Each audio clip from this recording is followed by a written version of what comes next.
All right, let's get this camper ready to travel. We're going to want to lower everything down that's above the pack line, and we're going to get both of our bungees up. So I'm going to take these pillows and set them down and get my bungees.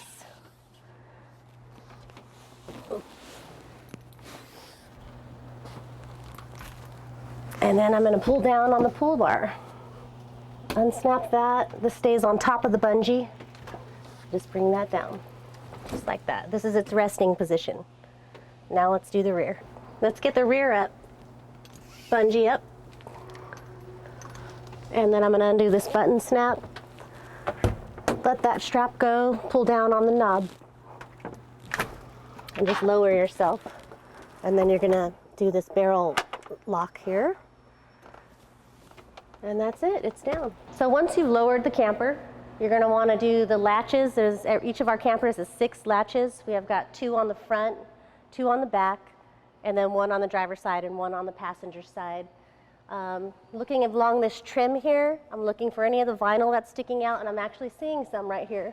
So this is something you want to keep an eye out for, because you don't want your camper to get water in it, and this vinyl sticking out just needs to be tucked in.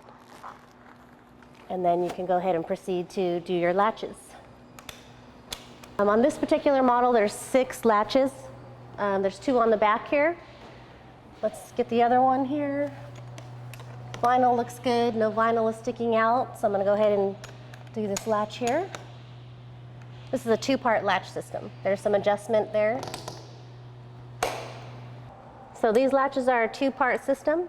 I'm just going to hook that first latch onto the catch and then follow through with the second piece.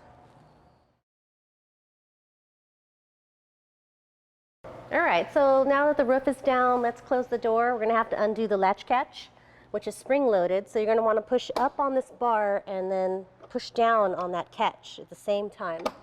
It's very easy. And then just follow through, and we're ready to roll. Okay, another thing we're going to have to do to prepare for travel is to disconnect our shore power plug. And that's just going to be disconnecting your extension cord and disconnecting the shore power plug, which is just twisting that off, and then it's a twist and pull. And then just shut that down, and we're disconnected. To remove the shower wand, you're going to want to just turn this lever to the off position and pull that out, close the cover.